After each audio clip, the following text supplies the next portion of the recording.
अगले क्वेश्चन की अगर बात करें तो अगला क्वेश्चन दिया है 2.5 मीटर 1 मीटर परिमाण वाला एक दरवाजा, 1.5 मीटर 1 मीटर परिमाण वाली 2 खिड़कियां के फ्रेम 7 मीटर 6 मीटर परिमाण वाली एक दीवार पर लगाए गए।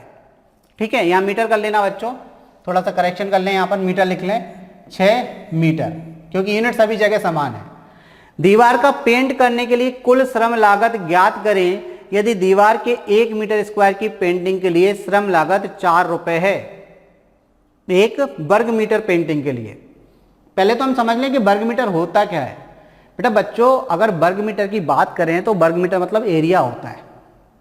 पेंट कहाँ कराओगे आप? हवा में तो नहीं कराओगे, पेंट कराओगे दीवार पर ही, ठीक है ना, किसी चीज पर ही पेंट होता है।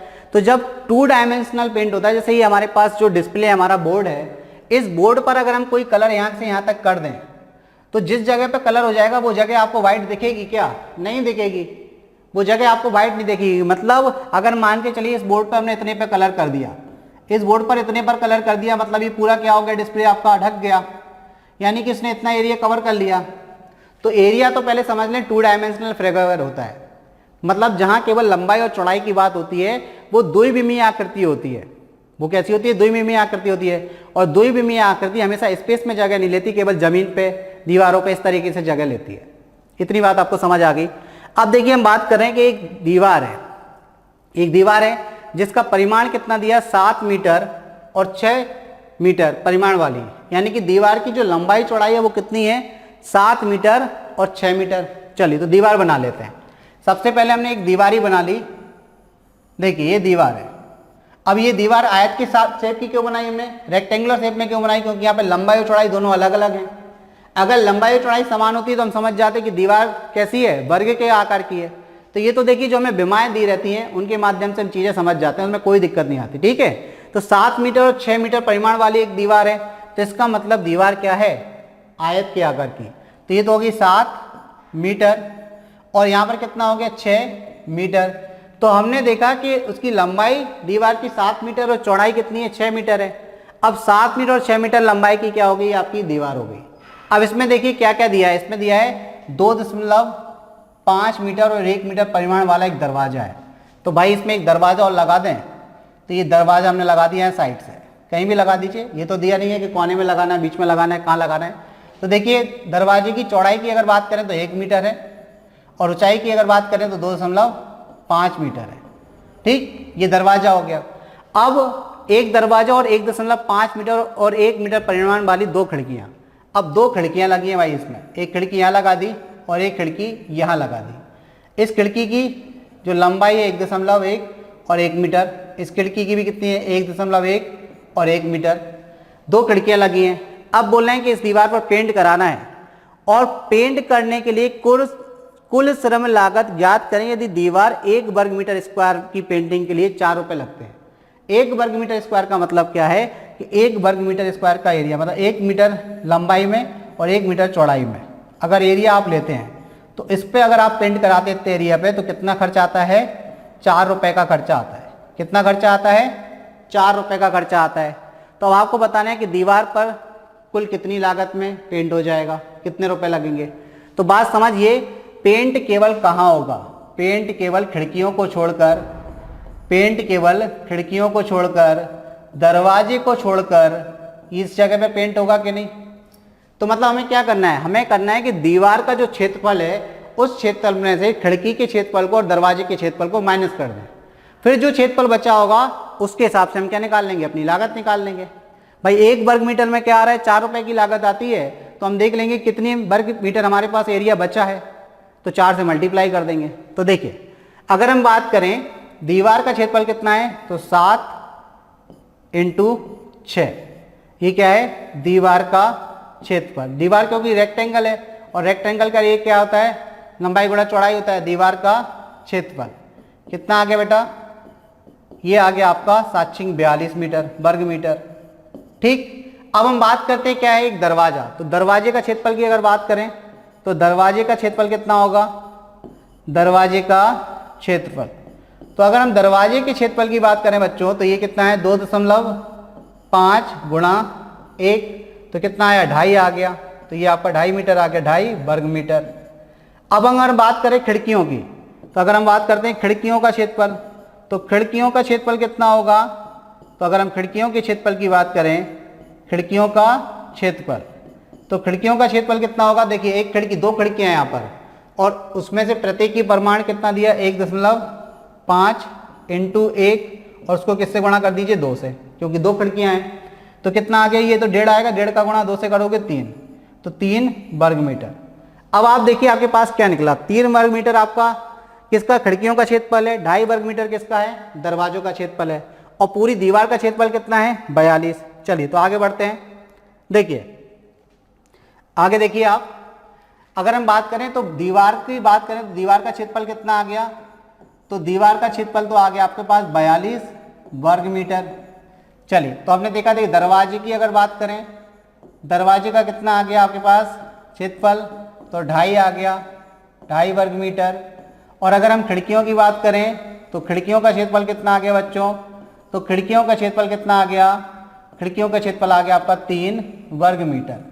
अब दरवाजे के क्षेत्रफल में से हम दीवार के क्षेत्रफल में से क्या करेंगे, दरवाजे और खिड़कियों के क्षेत्रफल के योग को माइनस कर देंगे, तो ये वो एरिया आ जाएगा जिसमें हमें क्या कराना है, पेंट कराना है। ये वो एरिया आ जाएगा जिसमें हमें क्या कराना है, पेंट कराना है। तो अब देखिए अब क्या करेंगे आप, अब ये पेंट कराने वाला एरिया निकालना है, तो अब देखिए 42 माइनस क्या करेंगे 5.5।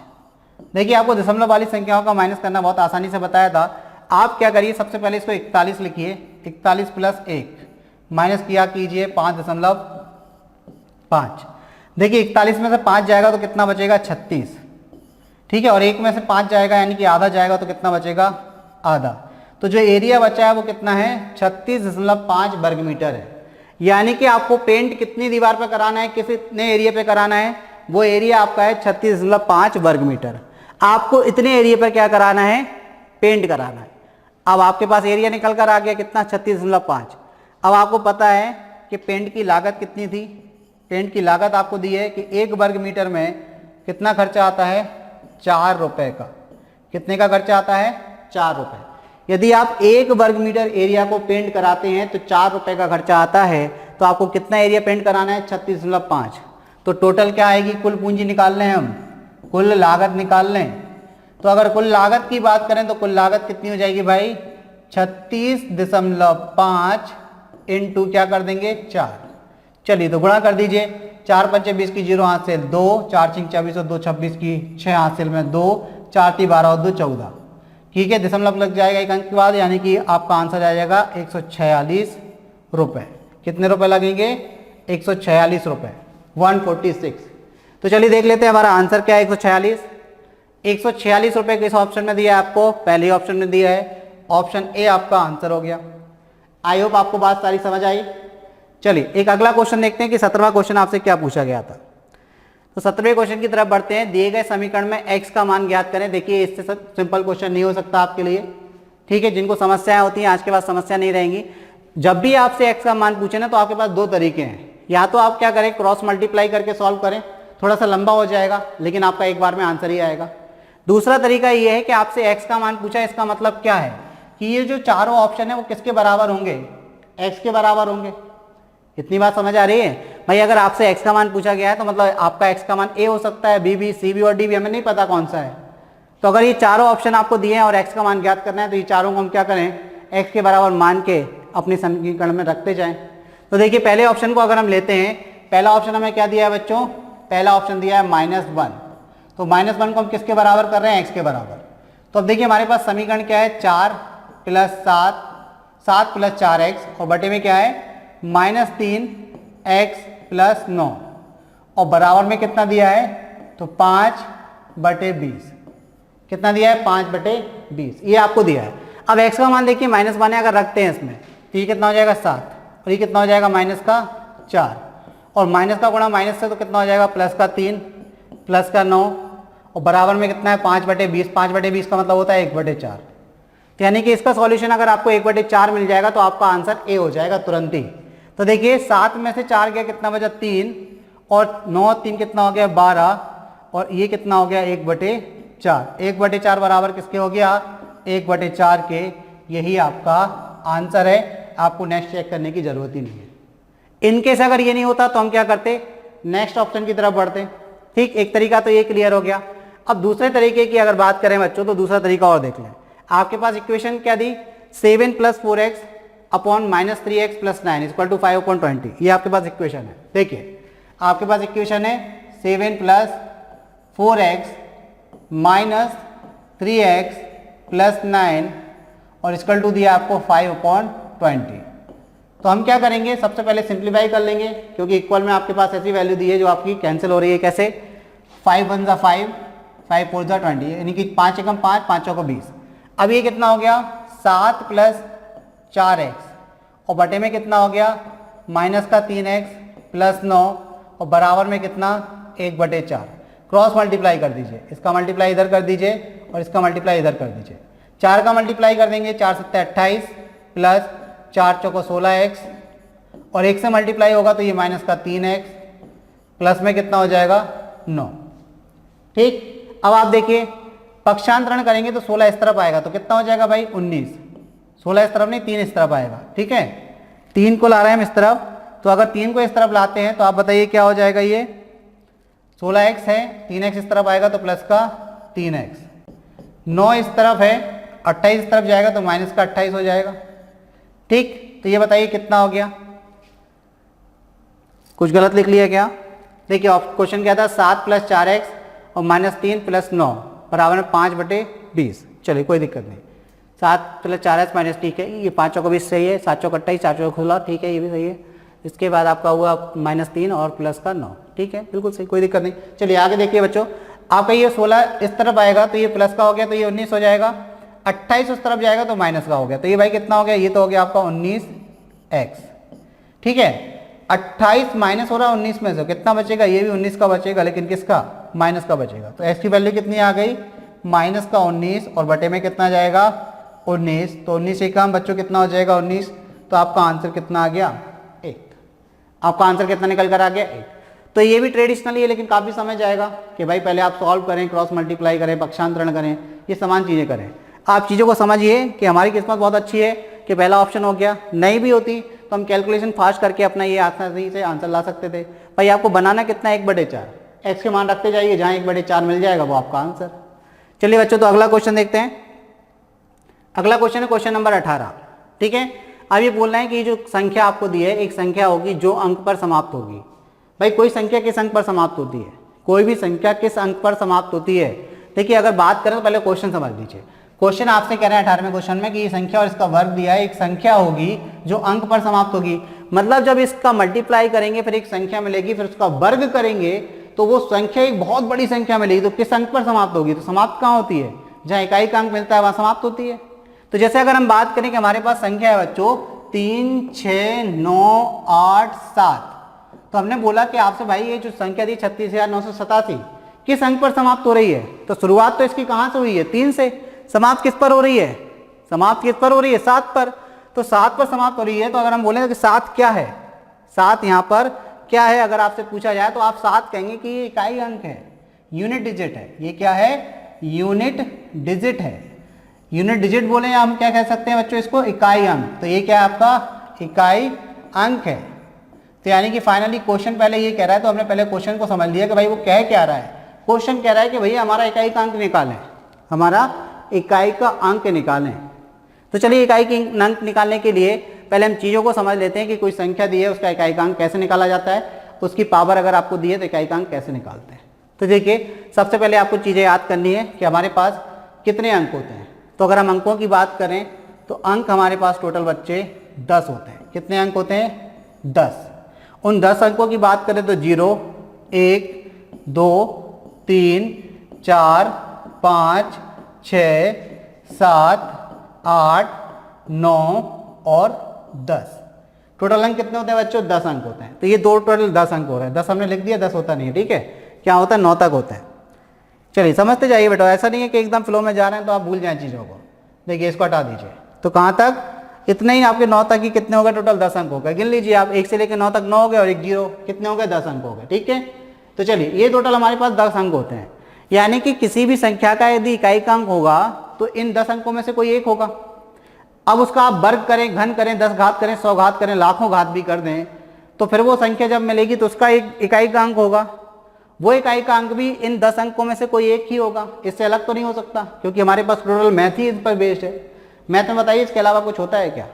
मैथ पूरा का पूरा किस पर डिपेंड है भाई? मैथ पूरा का पूरा आपका भाग, गुणा, प्लस और माइनस पर डिपेंड है। मतलब ये 4 सिंबल आप पकड़ लें और आप ये अंकों को पकड़ लें, इनके अलावा मैथ में आप कुछ नहीं करते, ठीक है। और इन चारों चीज़ों को और इनको 10 अंक को पकड़ने में हमें बहुत दिक्कत लगती, भागते हैं बार बार इधर उधर, ठीक है। अब नहीं भागेंगे। चलिए अब इकाई के अंक की बात करें तो शुरुआत करते हैं हम कहाँ से? सबसे पहले चीज़ें समझते हैं, ऐसे नंबर उठा के देखते हैं कि उनकी पावर कुछ भी कर दें आप, इकाई का अंक वो ही रहेंगे। तो ऐसे कौन कौन से अंक हैं देखिए। तो बात करें जीरो की, जीरो, जीरो के बाद एक, एक के बाद 5, 5 के बाद 6।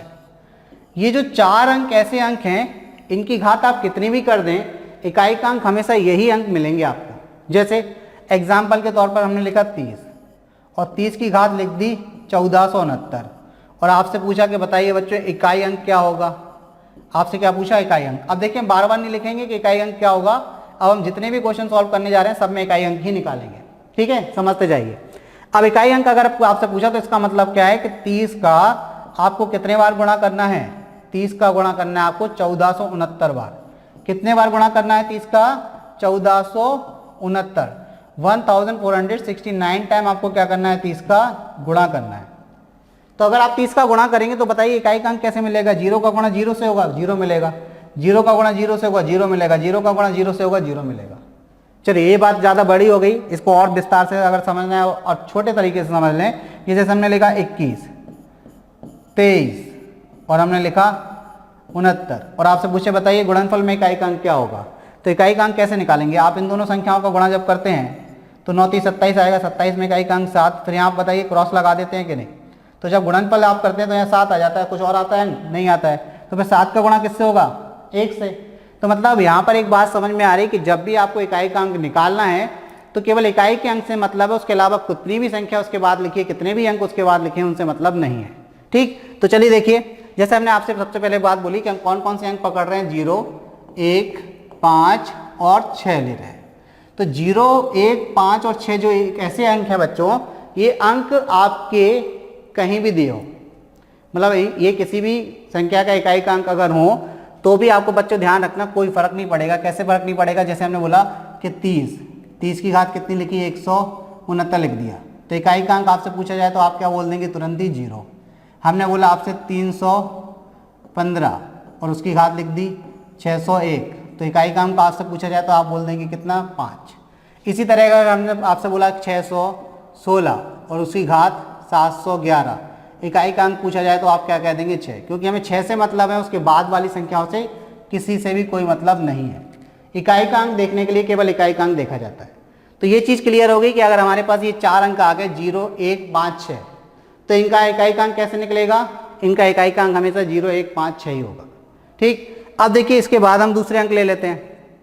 अब हमने ले लिया यहाँ पर 4 और 9, क्या ले लिया? 4 और 9। अब हम बात करते हैं 4 और 9 की। ये कुछ स्पेशल केसेस बना के कर रहे हैं, उनको समझ लें। देखिए अगर हम बात करें किसकी? 4 की और 9 की, तो अगर हम 4 और 9 की बात करें तो 4 की घात 1 अगर है बेटा तो बताइए इकाई का अंक क्या होगा? 4। और 4 की घात 2 अगर है बेटा तो इकाई का अंक क्या होगा? 16, 16 में इकाई का अंक 6। अगर आप 4 की घात 3 करते हैं बेटा तो कितना आएगा? 64, 64 में इकाई का अंक 4। अगर आप 4 की घात 4 करते हैं बेटा तो बताइए फिर जो संख्या आएगी उसमें इकाई का अंक फिर से क्या आएगा? 6 आएगा। मतलब देखिए 2 के बाद रिपीट होने लगा, 2 के बाद रिपीट होने लगा मतलब सेम टू सेम आने लगा, तो आगे हम क्यों लिखें? नहीं लिखे ना। तो अब आप इस चीज़ को ऐसे समझ लें बच्चों, आप इस चीज़ को ऐसे समझ लें कि 4 की घात 1, 1 क्या होता है? विषम, और 4 की घात 2, 2 क्या होता है? सम। तो हम कह सकते हैं कि अगर 4 की घात विषम है तो इकाई का अंक क्या होगा? 4 ही होगा। तो समझ लीजिए कि 4 की घात कैसी है बच्चों? विषम है। 4 की घात कैसी है? विषम है। तो इकाई अंक क्या होगा? तो अगर हम इकाई अंक की बात करें, यूनिट डिजिट की बात करें, तो इकाई अंक क्या होगा बच्चों? इकाई अंक 4 ही होगा। और यदि 4 की घात कैसी है? सम है। 4 की घात कैसी है? सम। देखिए 2 आ गई, 2 के बाद 4 आ गई तो 6 ही मिल रहा था इकाई का अंक। तो यदि 4 की घात कैसी बच्चों? सम है, तो इकाई का अंक क्या मिलेगा, 6 मिलेगा। अब आप समझ जाएंगे कि सर क्यों आज चीज़ों को डिवाइड कर करके पहले 4 अलग अंक क्यों लिए, फिर 2 अलग अंक क्यों लिए, क्योंकि उनकी एक अपनी विशेषता थी। वो चारों क्या थे, वो ऐसे थे, उनकी पावर कितनी भी कर दो इकाई के अंक वही अंक आने हैं, तो उनकी एक अलग विशेषता थी, तो उनको एक अलग ग्रुप में हमने रख दिया, जिससे चीज़ें आपको आसानी से समझ में आए, आपको दिक्कत ना जाए। ठीक, अब देखिए यहाँ पर इसी प्रकार हमने क्या किया, 2 अंक फिर लिए 4 और 9, उनकी अलग एक विशेषता है तो उनको अलग रख दिया।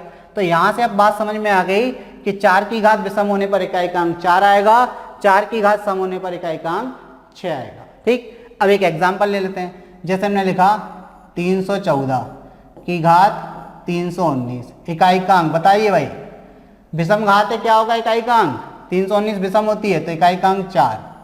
ठीक, अगर हम लिखते 614 की घात 618 इकाई का अंक क्या हो जाएगा भाई, आप कहेंगे हमें सर 6, क्योंकि घात कैसी आ गई है, सम आ गई है।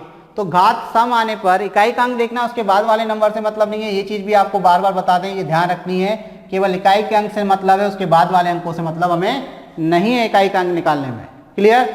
अब आप देखिए हम बात करते हैं 9 की, तो यदि 9 की घात 1 करेंगे तो कितना मिलेगा 9, 9 की घात 2 करेंगे 81 इकाई का अंक कितना मिलेगा 1, 9 की घात 3 करेंगे 729 इकाई का अंक क्या मिलेगा 9, यानी कि फिर से रिपीट होने लगा 2 के बाद। तो यहाँ भी हम कह सकते हैं कि अगर 9 की घात कैसी है बच्चों, विषम है, 9 की घात कैसी है बच्चों, विषम है, तो इकाई का अंक क्या मिलेगा बच्चों 9 मिलेगा। और अगर 9 की घात कैसी है बच्चों, सम है, 9 की घात कैसी है बच्चों, सम है, तो इकाई का अंक क्या मिलेगा 1 मिलेगा। तो 9 की घात विषम होने पर इकाई का अंक 9 मिलेगा और 9 की घात सम होने पर इकाई का अंक 1 मिलेगा। इसका एक एग्जाम्पल और समझ लेते हैं। देखिए जैसे हमने बोला 729 की घात 681, घात बताइए कैसी है, विषम है, विषम है तो इकाई का अंक क्या मिलेगा 9 मिलेगा। अगर हमने बोला कि कुछ और लिख लेते हैं 619 की घात 216, तो बताइए कैसी घात है, सम है कि विषम है, सम है, तो 619 की घात 216 यानी कि सम है, तो इकाई का अंक क्या मिल जाएगा 1 मिल जाएगा। अगर हमने लिखा 119 की घात 90, तो कैसी घात है, सम है, तो इकाई का अंक 1 मिल जाएगा। तो घात यदि 9 की कैसी है, विषम है, तो इकाई का अंक 9 है, और सम है तो इकाई का अंक 1 मिलेगा। यहां तक क्लियर। चलिए अब हमारे पास देखिए हमने कितने अंक समाप्त कर दिए, 4 और 2 6, 4 अंक पहले खत्म कर दिए और 2 अंक यहाँ कर दिए 4 और 9, तो टोटल 6 हो गए। अब बचे कितने अंक हमारे पास, 4 अंक बचे हैं। 4 अंक कौन कौन से बचे हैं, तो वो 4 अंक और देख लीजिए, इन 4 अंकों पे और चर्चा कर लेते हैं। ठीक, चलिए तो 4 अंक देख लेते हैं, कौन से 4 अंक रह गए। तो देखिए हमने जो कर लिए उनको छोड़ने के बाद जो बचेंगे वो 4 आपके पास रह गए हैं। तो देखिए कौन कौन से रह गए। तो पहला तो हमारे पास रह गया है, देखो 0 हो गया, 1 हो गया, 5 हो गया, 6 हो गया, 4 हो गया, 9 हो गया। तो हमारे पास बचा 2 3 7 और 8। इनके लिए आपको याद रखना है, इनके लिए आपको क्या रखना है, एक चीज याद रखनी है कि जो भी घात होगी उस घात में आप क्या कर देंगे, 4 से भाग लगा देंगे। किससे भाग लगा देंगे, 4 से। जो भी घात होगी उसमें किससे भाग लगा देंगे, 4 से भाग लगा देंगे। और 4 से भाग लगाने के बाद जो शेषफल आएगा उसको आपको इकाई के अंक की पावर बना देनी है। जैसे हमने एक क्वेश्चन लिखा 212 की घात 131 का इकाई अंक ज्ञात करें। 212 की घात 131 का इकाई अंक ज्ञात करें। तो देखिए सबसे पहले तो हमें 2 से मतलब है। ठीक, अब हमने क्या बताया कि अगर इकाई के अंक में क्या है आपका 2 3 7 और 8 में से कोई एक अंक है, तो आपको क्या करना है, सबसे पहले जो घात है, जो पावर है, उसमें आपको 4 से भाग लगाना है। तो अब आप क्या करेंगे, 131 में किससे भाग लगाएंगे, 4 से। अब 4 से भाग लगाने का मतलब ये नहीं कि आप पूरा 131 में भाग लगाना शुरू कर दें, इसमें लगेगा विभाज्यता का नियम। तो यहाँ के लिए केवल इतना समझ लें कि 4 की विभाज्यता का नियम होता है कि अंतिम 2 अंकों में आप 4 से भाग दें। किसमें भाग दें, अंतिम 2 अंकों में। तो बताइए बच्चों, यदि आप किसमें 31 में किससे भाग देते हैं, 4 से, तो 4 सत्ते 28 होता है, 4 सत्ते 28 होता है। शेषफल कितना बचेगा, शेषफल 3 बचेगा। जो शेषफल बचेगा वही आपको क्या करनी है, 2 की घात 3 कर देनी है, इकाई के अंक की पावर कर देनी है। तो 2 की घात 3 कितना होता है, 8, तो आपका इकाई अंक कितना आ जाएगा, 8। क्लियर हो रही बात। अगर ये क्वेश्चन ऐसे लिखा होता है 117 की घात 113, तो आप क्या करेंगे, फिर इसको घात को 4 से भाग लगाएंगे। तो आपको किस में भाग लगाना है, अंतिम दो अंकों में, पूरी संख्या में भाग नहीं देना है। तो आप क्या करिए, 13 में भाग लगाइए। आप किस में भाग लगाएंगे, 13 में भाग लगाएंगे 4 से। तो 4 तिया कितना होता है, 12। शेषफल कितना बचा, 1। तो अगर शेषफल 1 बचा तो इकाई का अंक कितना है, 7। 7 की घात कितना कर देंगे, 1, यानी कि इकाई का अंक कितना आ जाएगा, 7। तो आई थिंक ये आपको बात समझ में आ रही है। एक क्वेश्चन ये था, एक क्वेश्चन ये है, ठीक। अब देखिए आप कहें सर अगर शेषफल ना बचे तो क्या करें, तो जैसे हमने लिखा 113 और उसकी घात लिख दी 112। तो अब आप इसकी घात 112 है, तो आप 112 में किससे भाग लगाएंगे, 4 से। तो 4 से भाग का नियम क्या है कि अंतिम दो अंकों में भाग लगाएं, यानी कि 12 में आप किससे भाग लगाएं, 4 से। पूरा पूरा भाग चला गया। शेषफल क्या बचा इस केस में, इस केस में जो रिमाइंडर है वो 0 बचा। और इस केस में अगर रिमाइंडर 0 बचा तो ध्यान रखना, किसी भी केस में, चाहे वो 2 की घात में अगर शेषफल 0 बचे, चाहे आपके 3 की घात में शेषफल 0 बचे, चाहे 7 की घात में शेषफल 0 बचे या 8 की घात में शेषफल 0 बचे, तो आपको क्या करना है, आपको उनकी पावर 4 कर देनी है, ठीक। इसको आपको याद रखना है। जैसे यहाँ पर देखिए शेषफल कितना बचा, 0 बचा, तो 3 की घात कितना कर देंगे, 4। 3 की घात 4 मतलब होता है 81, ठीक है। 3 त्रिका 9, 9 × 27, 27 दिया 81। 81 में इकाई का अंक क्या होता है, 1। तो आपका आंसर कितना आ जाएगा, 1। आई थिंक आपको इकाई के अंक निकालने में अब कहीं समस्या नहीं आएगी। इकाई के अंक के जितने क्वेश्चन भी पूछे जाते हैं वो भी आप काफी आसानी से कर ले जाएंगे। चलिए तो अब अपने क्वेश्चन पे आते हैं। देखिए क्वेश्चन आपके पास था 1068 × 486 × 928 एक संख्या होगी जिसका अंक समाप्त होगा।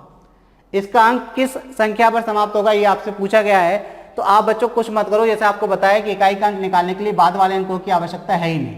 इनकी आवश्यकता है क्या, नहीं है। तो अब आप क्या करिए, लास्ट के अंक ले लीजिए।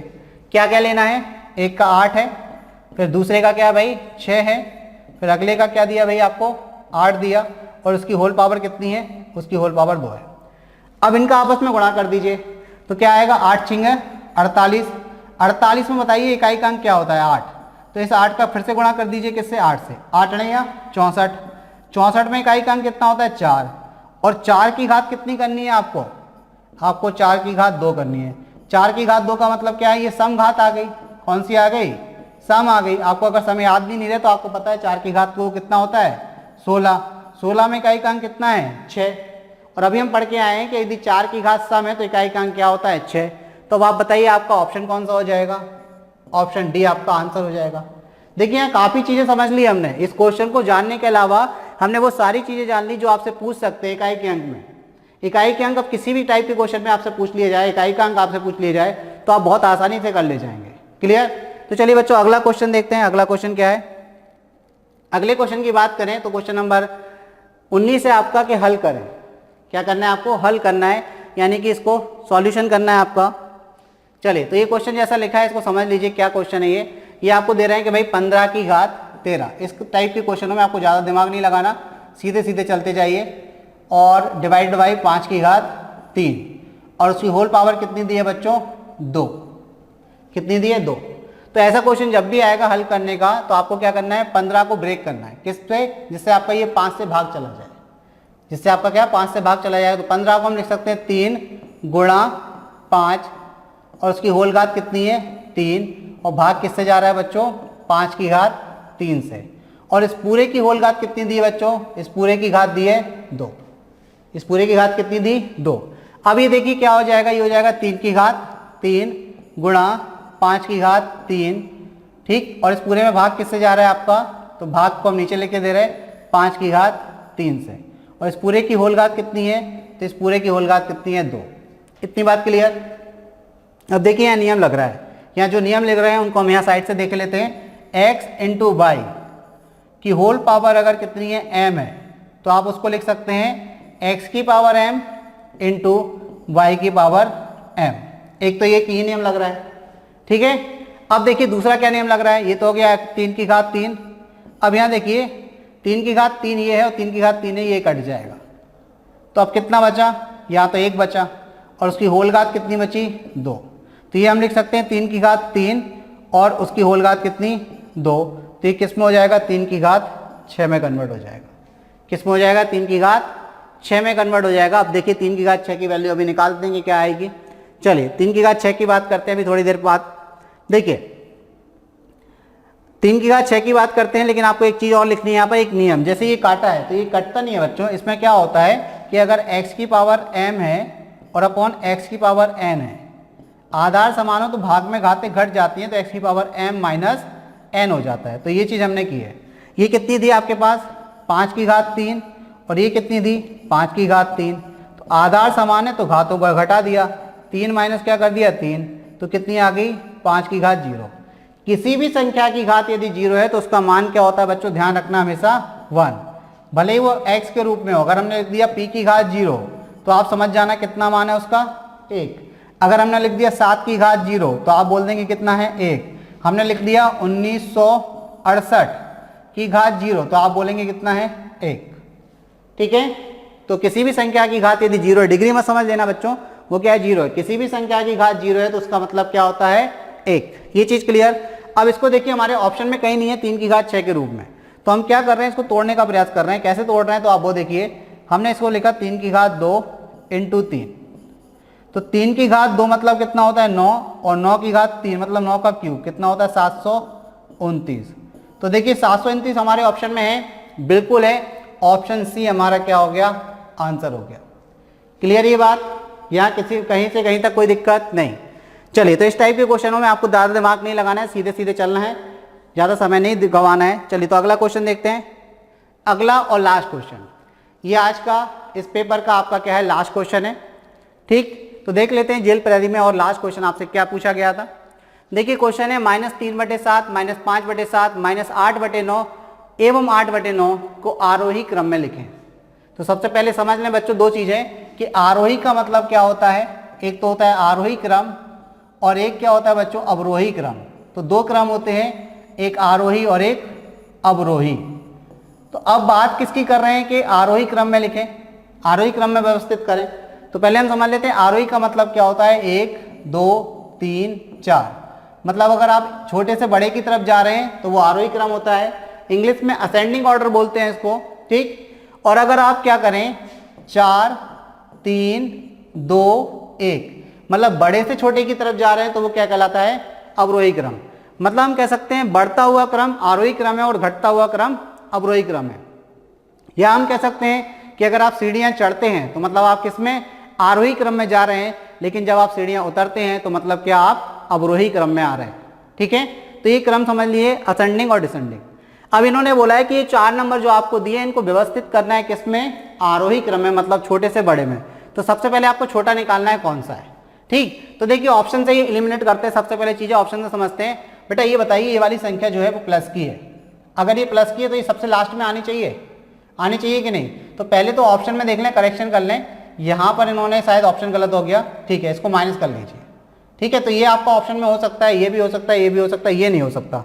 एक ऑप्शन ये हट गया डी, क्योंकि यहाँ पर -8/7 है सबसे बाद में, तो प्लस का ही सबसे बड़ा होगा, तो एक ऑप्शन तो ये हटा दिया। प्लस के ये तीनों में बड़े हैं, ठीक है, प्लस के क्या है, इन तीनों ऑप्शन में बड़े हैं। तो चलिए चेक कर लेते हैं अपन कि कैसे देखेंगे। तो सबसे पहले बात करते हैं कि -3/7 और दूसरी संख्या क्या है -5/7, तीसरी संख्या क्या है -8/9। ठीक, और फिर दिए आपको 8/9। ये बात तो कंफर्म है, सबसे लास्ट में आती है, तो हमें इसका कंपैरिजन करने की जरूरत नहीं है, क्योंकि सबसे बड़ी है, प्लस की संख्या सबसे बड़ी होती है, माइनस वालों से तो प्लस हमेशा बड़ा होता है। तो अभी प्लस की संख्या तो सबसे लास्ट में आनी है, तो ये बात कंफर्म है। अब हमें कंपैरिजन में इसको नहीं रखना। अब हमें तुलना किसके बीच में करनी है, बाकी 3 संख्याओं के बीच में। अब बाकी 3 संख्याओं पे आते हैं बच्चों। देखिए अगर बात करें तो आप देखें कि इन दोनों संख्याओं की तुलना करते हैं, इन दोनों के क्या है, हर समान है। इन दोनों संख्याओं की क्या है, हर समान है।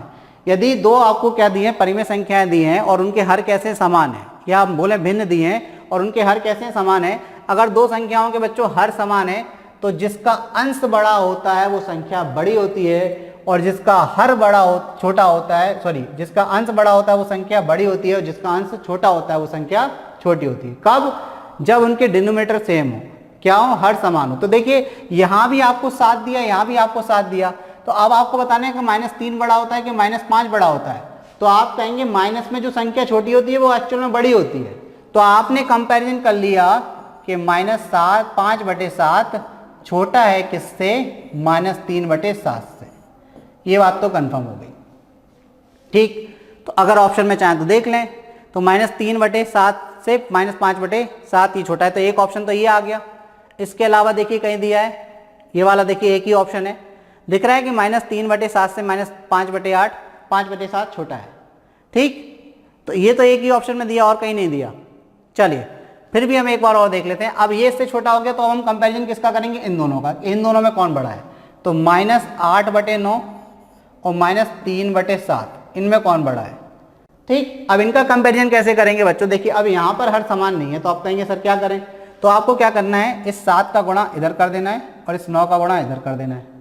तो 7 का गुणा करेंगे 7 8 56 और 9 का गुणा करेंगे 9 तिया 27।